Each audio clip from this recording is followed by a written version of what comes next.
बिस्मिल्लाहिर्रहमानिर्रहीम। अस्सलाम वालेकुम नाज़रीन, मैं जवाद यूसुफ हूं और आप सबको अपने ऑफिशियल चैनल में खुशामदीद कहता हूं। तीन तबाहकुन खबरें हैं जिन्होंने पूरी बाजी पलट दी है। वो सरप्राइज जिसका भारत इंतजार कर रहा था, F-16 और JF-17 थंडर की सूरत में भारत को मिल चुका है। वो परेड जो कि कैंसिल हो चुकी थी, उसकी नई तारीख सामने आ चुकी है, जिसमें मजीद सरप्राइजेस भारत को मिलने वाले हैं। एक इस्लामी मुल्क की गद्दारी पकड़ी गई है। कतर ने ईरान के साथ गद्दारी की है। मुबैना तौर पर ये इतलात सामने आ रही हैं कि कुछ ईरानी पायलट्स जो कि कतर के पास थे, उन्होंने वो अमेरिका को हवाले कर दिए हैं। ईरान का वो पायलट जिसने अपनी जान की परवाह नहीं की, वो पायलट ब्रिगेडियर जनरल मजीद काजमी, जिसकी सोशल मीडिया पर धूम मची हुई है और जिसके जनाजे में हजारों नहीं लाखों अफराद ने शिरकत की, जो कि एक सिंबल ऑफ रेजिस्टेंस बन गया था ईरान के लिए, जिसने अपने आला ओहदे के बावजूद और ये जानते हुए कि वो 50 साल पुराना प्लेन इस्तेमाल कर रहा है और इस मिशन के बाद उसकी कोई वापसी नहीं है, उसके बावजूद उसने उस मिशन को मुकम्मल किया और उस मिशन को मुकम्मल करके जामे शहादत नोश किया। वो कौन सा मिशन था, वो कैसा मिशन था? 2 तैयारे उसमें शामिल थे। 50 साल पुराने तैयारों का इस्तेमाल किया गया था। उसमें ब्रिगेडियर जनरल मजीद कासमी की शहादत वाकई हुई, जबकि 3 पायलट्स वो लापता थे। अब उन्हीं पायलट्स के हवाले से कुछ खबरें मौसूल हो रही हैं। मक्का डिफेंस एग्रीमेंट के बाद अब for the first time Pakistan, तुर्की और सऊदी अरब की फोर्सेस एक जगह पर जमा हो चुकी हैं, और न सिर्फ एक जगह पर जमा हुई है, बल्कि एक joint command and control centre बनाने की बात की जा रही है। जंगी तैयारियां शुरू हो चुकी है। Pakistan air force, Pakistan navy, Pakistan army, तीनों मुसल्ला अफवाज और इसके साथ साथ रॉकेट कमांड फोर्स और दीगर ममालिक की भी तीनों मुसल्ला अफवाज, उनको इंटीग्रेट किया जाएगा और एक दूसरे के साथ बड़े पैमाने पर कुछ प्लानिंग्स की जा रही हैं। ये प्लानिंग्स क्यों की जा रही है, ये मशक़ें कब शुरू होंगी और क्या सरप्राइजेस दिए जाएंगे, इस पर भी आज की इस वीडियो में हम बात करेंगे। और वो सरप्राइज जो कि भारत को बहुत महंगा पड़ने वाला है, उसने भी तहलका मचा दिया है। 3 ये तहलका खेज खबरें हैं जिसने दुश्मनों पर कयामत बर्पा कर दी है। लेकिन सबसे पहले आपको बताते चले कि पाकिस्तान आर्मी की जानिब से, आर्म फोर्सेस की जानिब से वो परेड जो कि कैंसिल इस तरह कहा जा रहा था कि कैंसिल हो चुकी है, क्योंकि भारत को बड़ा इंतजार था। अब ये कहा जा रहा है कि वो 6 सितंबर को मुमकिन तौर पर हो सकती है, यौम दिफाए पाकिस्तान पर, डिफेंस डे पर वो परेड हो सकती है। लेकिन उससे पहले नाज़रीन आपको बताते चले कि 2 सरप्राइजेस जो दिए गए हैं जिन्होंने भारत की नींदें हराम कर दी हैं। फिर उसके बाद आपको असल गद्दारी का बताते हैं, जिसके बाद इस वक्त जंग का खदशा जाहिर किया जा रहा है और ईरान की जानिब से एक ना खत्म होने वाली जंग का ऐलान किया जा सकता है, क्योंकि यह कहा जा रहा है कि ईरानी पायलट्स को अमेरिका के हवाले कर दिया गया है। पहले उन 2 सरप्राइजेस की बात करते हैं, JF-17 थंडर और F-16, इनकी अपग्रेडेशन के हवाले से वो सरप्राइजेस हैं।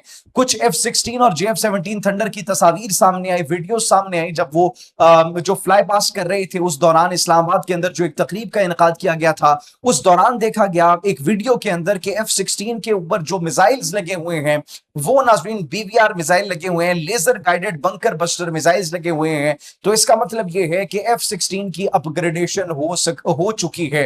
वो अपग्रेडेशन जिस हवाले से तुर्की ने कहा था कि हम आपको F-16 की अपग्रेडेशन के हवाले से मटेरियल देते हैं, और फिर अमेरिका ने कहा कि F-16 आप अपग्रेड कर सकते हैं, तो अब F-16 को जदीद तरीन मिसाइलों से लेस कर लिया गया, जो कि पाकिस्तान के अंदर काफी देर से सर्विस में है, जिसने पाकिस्तान एयरफोर्स के अंदर बड़ी इंपॉर्टेंट अचीवमेंट्स हासिल की है इस तैयारी ने, F-16 ने। और उसके साथ साथ JF-17 थंडर की प्रोडक्शन उसको 100% पाकिस्तान मुंतकिल करने की इस वक्त इतलात मौसूल हो रही है। कंफर्म नहीं हो सका, लेकिन ये चूंकि 3 ममालिक बनाते हैं, इसके अंदर जो मटेरियल लगता है वो रशिया का लगता है, चाइना का लगता है, तुर्किया का लगता है। रशिया का इसमें इंजन लगता है, और रशिया का वो इंजन जो कि आज तक किसी और तैयारे में ये इंजन यूज नहीं हुआ और ना ही ये इंजन किसी और तैयारे में अभी यूज होता है, मतलब पाकिस्तान उनका वाहिद क्लाइंट है। फिर चाइना से भी इसके पार्ट्स होते हैं, और फिर जो सीट बेल्ट होती है जो कि इजेक्शन में काम आती है, वो सीट बेल्ट इसकी तुर्किया में बनती है। तो भारत ये प्रोपेगेंडा कर रहा था कि पाकिस्तान 1 साल के अंदर सिर्फ 20 तैयारे बना सकता है। अब नाज़रीन वो प्रोपेगेंडा एक्सपोज हो चुका है, फेल हो चुका है। JF-17 और F-16 की सूरत में ये भारत को एक बहुत जनाटेदार थप्पड़ रसीद हुए उनकी अपग्रेडेशन और उनकी प्रोडक्शन के हवाले से।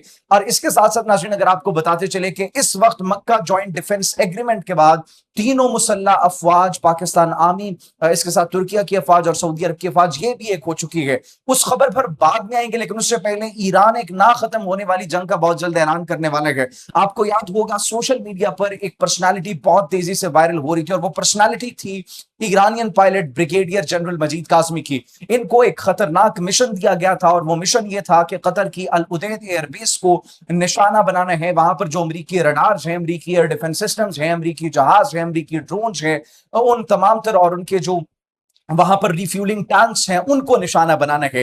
ये एक ऐसा खतरनाक मिशन था जिसको करने के लिए हामी भरी, चूंकि एक आला ऑफिसर थे, आला ऑफिसर होने के नाते वो ये भी कह सकते थे कि मैं नहीं जाऊंगा, लेकिन he has become a symbol of resistance. ये वो खतरनाक मिशन था जिसमें उन्होंने जाने का ऐलान किया। वो जानते थे कि वो जो तैयारे इस्तेमाल कर रहे हैं वो 50 साल से ज्यादा पुराने तैयारे हैं, और ये लो जो है वो रेंज पर फ्लाइट करते हैं, लेकिन डिस्पाइट ऑफ दैट उन्होंने पीछे न हटने का फैसला किया, और कतर की अल उदैद बेस पर, जहां पर अमेरिकी वेपन्स मौजूद थे, डिफेंस सिस्टम्स मौजूद थे, रिफ्यूलिंग टैंक्स मौजूद थे, ड्रोन्स मौजूद थे, कमांड सेंटर्स मौजूद थे, वहां पर जाने का फैसला किया। 2 तैयारे इस मिशन में शामिल हुए थे, जिसके अंदर एक लीड करने वाले थे ब्रिगेडियर जनरल मजीद काज़मी। इसकी कॉकपिट की अगर बात की जाए, इसके अंदर 2 लोग बैठ सकते हैं, एक पायलट और एक पीछे।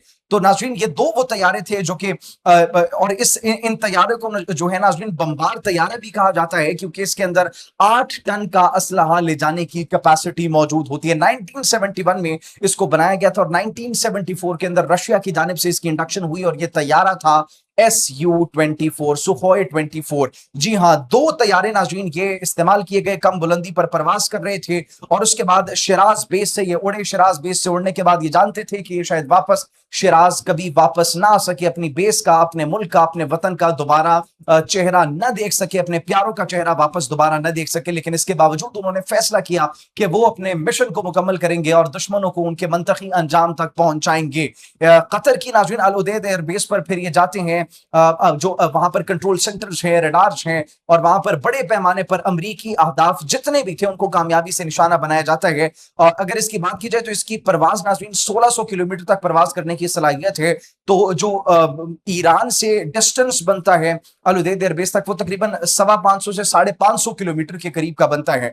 तो मतलब आना था, उन्होंने जाना था, ये 1.5 से 2 घंटे, मैक्सिमम 2.5 घंटे का एक मिशन था। उन्होंने पहले 1 घंटे, सवा घंटे के अंदर तकरीबन ये तमाम तर मिशन को मुकम्मल किया, और उस मिशन को मुकम्मल करने के बाद वापस आ रहे थे, लेकिन एयर डिफेंस सिस्टम कतर का एक्टिव हो चुका था, और फिर उनको निशाना बनाया गया, उन जहाजों को निशाना बनाया गया, जिसके बाद वो शहीद हो गए। एक सिंबल ऑफ रेजिस्टेंस बन गए ब्रिगेडियर जनरल मजीद काज़मी। ये वो पायलट थे जिन्होंने एक उम्मीद दिलाई, एक हौसला दिया कि ये जंग हथियारों से नहीं बल्कि हौसले से, ईमान से और ईमान की ताकत से लड़ी जाती है।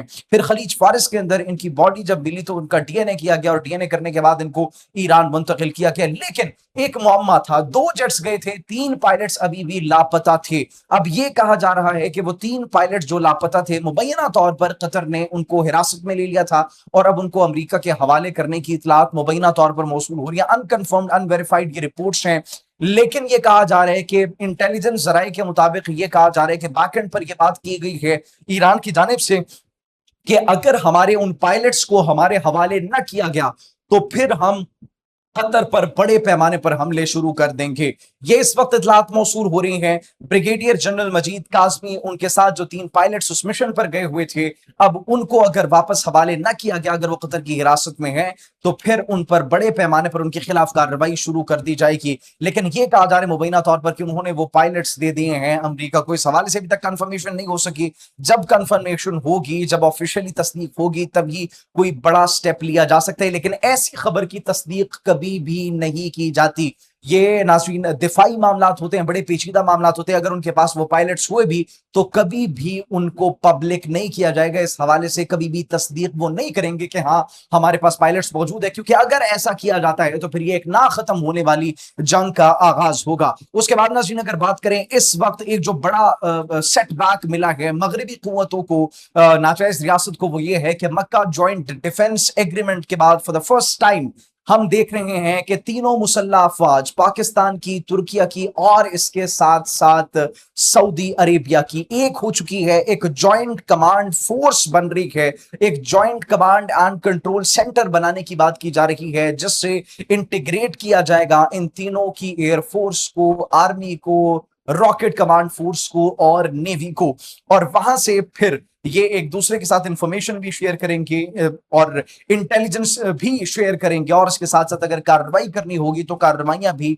मिलकर करेंगे, क्योंकि टेक्नोलॉजी का डिफरेंस है। अगर पाकिस्तान की बात की जाए तो पाकिस्तान चूंकि चीन के वेपन्स मोस्टली इस्तेमाल करता है, अमेरिका के वेपन्स भी मौजूद हैं, लेकिन पाकिस्तान के पास इंटीग्रेशन और कम्युनिकेशन के लिए लिंक 17 मौजूद है, जबकि तुर्किया के पास मोस्टली अमेरिकी टेक्नोलॉजी और सऊदीया के पास भी मोस्टली अमेरिकी टेक्नोलॉजी मौजूद है। तो उनकी जो इंटीग्रेशन होती है कम्युनिकेशन, वो लिंक 16 के थ्रू होती है। तो अब इन तमाम तर जो वेपन्स हैं, जो हमारी कम्युनिकेशन है और जो हमारी फोर्सेस हैं, उनकी इंटीग्रेशन करने के लिए ये एक बड़ा इंपॉर्टेंट स्टेप उठाया गया है। एक ऐसा स्टेप जो कि पाकिस्तान, तुर्किया और सऊदी अरेबिया की फोर्सेस को मजीद मजबूत करेगा, और इनको इतना मजबूत करेगा कि दुश्मनों पर कहर और बिजलियां गिरेंगी। इस वक्त ये नाज़रीन एक बहुत बड़ा स्टेप उठाया गया है। हमने आपको बताया JF-17 थंडर और F-16 की अपग्रेडेशन भी हो चुकी है, और नई जो परेड के हवाले से स्पेकुलेशन जिस वक्त आ रही है वो आ रही है कि यौम दिफा पर सरप्राइज दिया जाएगा। आप क्या सोचते हैं इस हवाले से? यौम दिफा पर कोई सरप्राइज दिया जाएगा या फिर नहीं? और क्या ईरान के पायलट्स जो हैं उनको वाकई अमेरिका के हवाले कर दिया है कतर ने? अगर कर दिया है तो फिर क्या ये एक ना खत्म होने वाली जंग का आगाज हो सकता है? कमेंट सेक्शन में अपनी कीमती राय से जरूर आगाह कीजिएगा। मुझे इजाजत दीजिए। अल्लाह निगहबान।